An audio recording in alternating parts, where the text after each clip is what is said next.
Assalamualaikum warahmatullahi wabarakatuh. Selamat pagi anak-anak.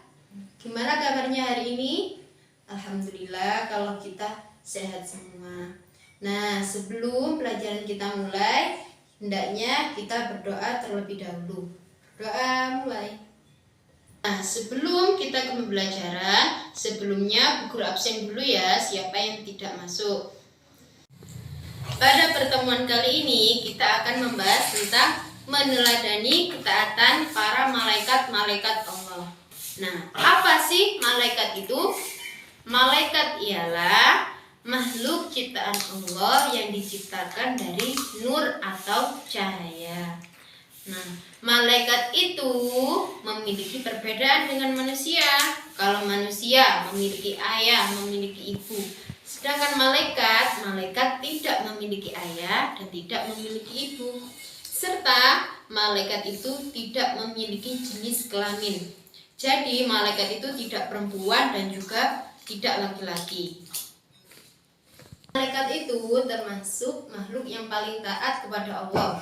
Malaikat tidak pernah durhaka kepada perintah Allah. Nah, misal malaikat disuruh Allah untuk selalu bersujud, maka selamanya malaikat akan terus bersujud.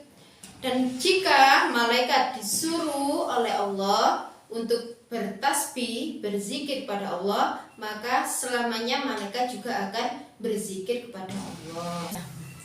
Malaikat itu diciptakan lebih dahulu daripada manusia.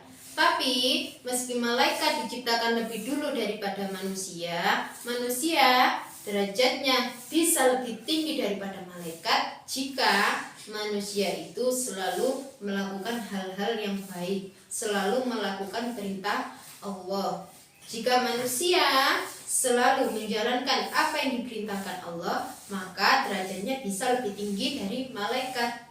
Tapi sebaliknya, jika manusia selalu berbuat maksiat dan selalu menjalankan apa yang dilarang oleh Allah, maka manusia tersebut bisa lebih hina daripada hewan.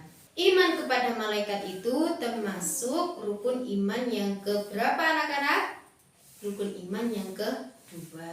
Nah, di sini rukun iman itu ada berapa? Rukun iman itu ada 6. Yang pertama yaitu iman kepada Allah. Yang kedua, iman kepada malaikat-malaikat Allah. Yang ketiga, iman kepada kitab-kitab Allah. Yang keempat, iman kepada Rasul Allah. Yang kelima, iman kepada hari akhir. Dan yang terakhir, iman kepada qada dan qadar atau bisa disebut dengan takdir. Nah, jadi iman kepada malaikat itu termasuk rukun iman yang kedua. Nah, apa sih artinya iman itu?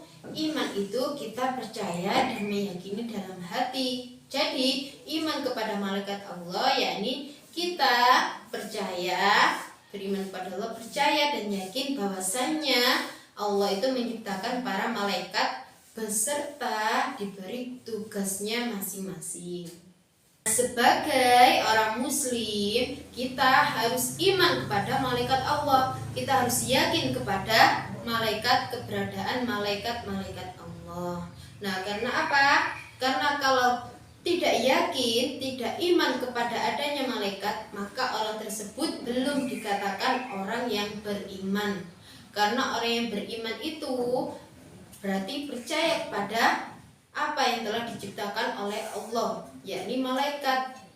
Malaikat itu termasuk makhluk yang gaib, makhluk yang tidak bisa dilihat langsung dengan panca indera.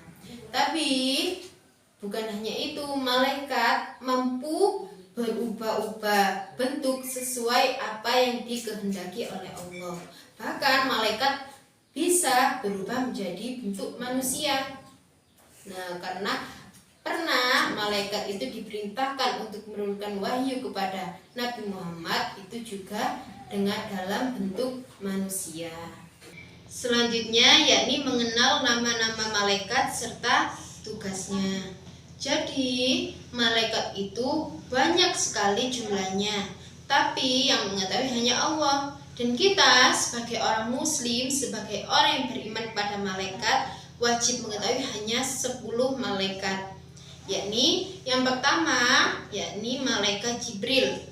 Tugasnya malaikat Jibril yakni menyampaikan wahyu.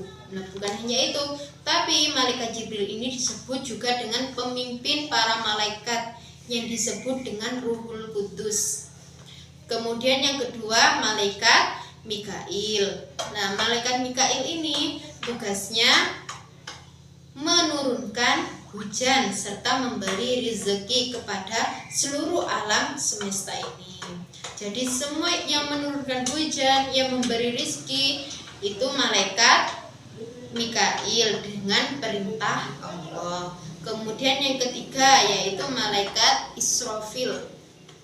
Apa tugasnya malaikat Israfil?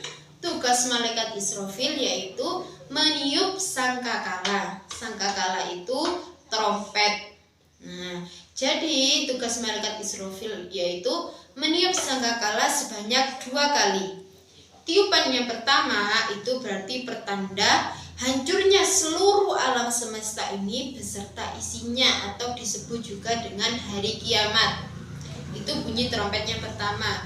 Kemudian bunyi trompet yang kedua yakni dibangkitkannya seluruh makhluk yang sudah meninggal atau yang di alam kubur. Jadi makhluk yang semua yang sudah meninggal yang ada di alam kubur, bunyi trompet kedua itu semua dibangkitkan kembali. Itu tugas malaikat Israfil. Kemudian yang keempat yaitu tugas malaikat Israil. Nah, setiap orang yang bernyawa kelak akan bertemu dengan malaikat Israil. Kenapa bisa begitu? Karena tugas dari malaikat Israil yakni mencabut nyawa makhluk-makhluk Allah. Jadi semua makhluk yang ada di muka bumi ini yang mencabut nyawanya yaitu malaikat Israil. Kemudian yang kelima dan yang keenam yaitu malaikat Mungkar Nakir. Apa tugasnya malaikat Mungkar Nakir? Tugas malaikat Mungkar Nakir yakni menanyai manusia di alam kubur. Jadi misalnya kalau manusia bisa menjawab pertanyaan dari malaikat Mungkar Nakir, maka akan selamat. Tapi jika manusia tidak bisa menjawab pertanyaan dari malaikat Mungkar dan Nakir, maka manusia tersebut akan disiksa oleh malaikat Mungkar dan Nakir. Yang ketujuh yaitu malaikat Raqib. Tugas malaikat Raqib mencatat amal baik manusia. Jadi setiap manusia jika selalu berbuat baik itu akan dicatat oleh malaikat Raqib yang nanti akan diberi balasan oleh Allah sesuai perbuatan baiknya. Kemudian yang kedelapan yaitu malaikat Atid. Nah, malaikat Atid ini mencatat amal buruk manusia. Kemudian yang kesembilan yakni malaikat Malik. Nah, tugas malaikat Malik yakni menjaga neraka. Sedangkan yang ke-10 yaitu malaikat Ridwan.